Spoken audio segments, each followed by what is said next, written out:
He was a college student, 22 years old. He had a part-time job, a full scholarship, and a girlfriend he planned to marry. He started betting on sports because his roommate made it look easy. It's just fun. It's just a few bucks. Within 18 months, he had dropped out, lost his scholarship, burned through his savings, and maxed out 3 credit cards. His girlfriend left. His parents stopped answering his calls.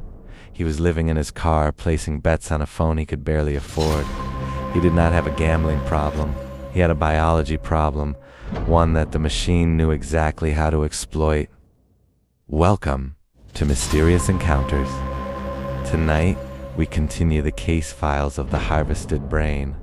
Another spiral.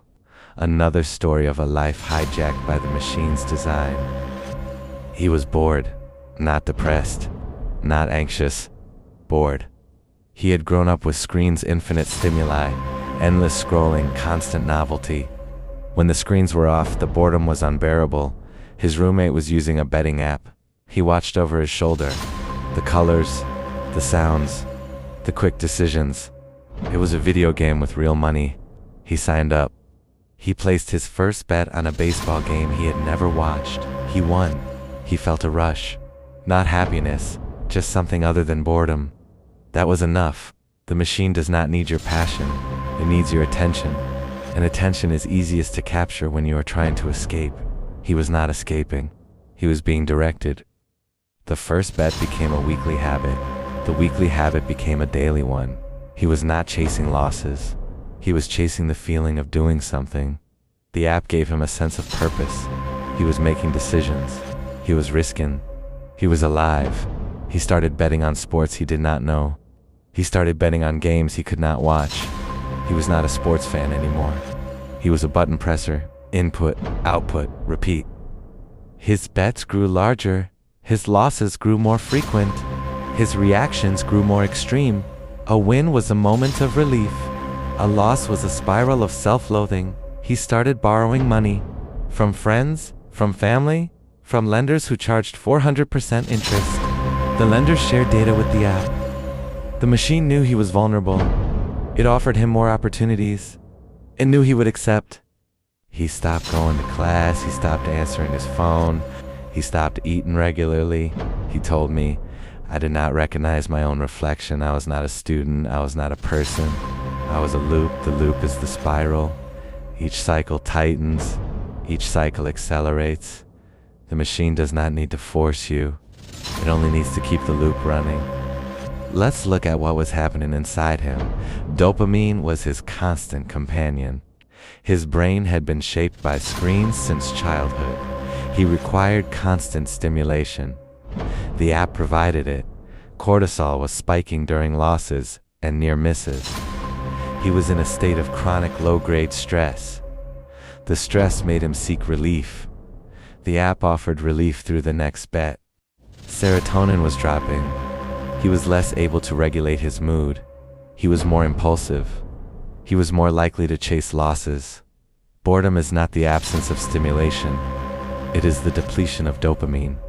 The machine fills that void temporarily, but the relief never lasts. The void returns. The machine offers another hit. He was not gambling against the odds. He was gambling against his own neurochemistry, and his neurochemistry was already damaged. He hit bottom in a parking lot. He had lost his phone. He had lost his wallet. He had lost his sense of direction.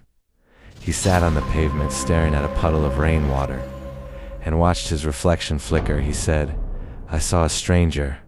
I thought, who is that man? Why is he so tired? Why is he crying? Then he realized the stranger was him. That was the moment.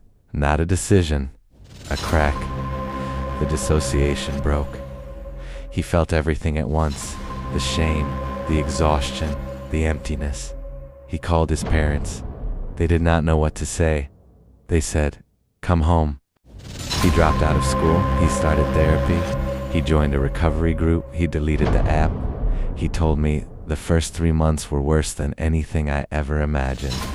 I could not stop thinking about it. I could not stop dreaming about it. I could not stop wanting it. He waited. The brain began to heal. The dopamine receptors slowly reset. The cortisol levels dropped. The serotonin began to rebuild. It took a year before he felt like himself again. The brain has neuroplasticity. It can change, it can recover.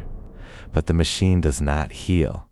It only waits, he told me. I still see the ads. I still recognize the logos. I still feel the pull, but I can walk past it now. I know what it does. He is one of the lucky ones. He had a support system.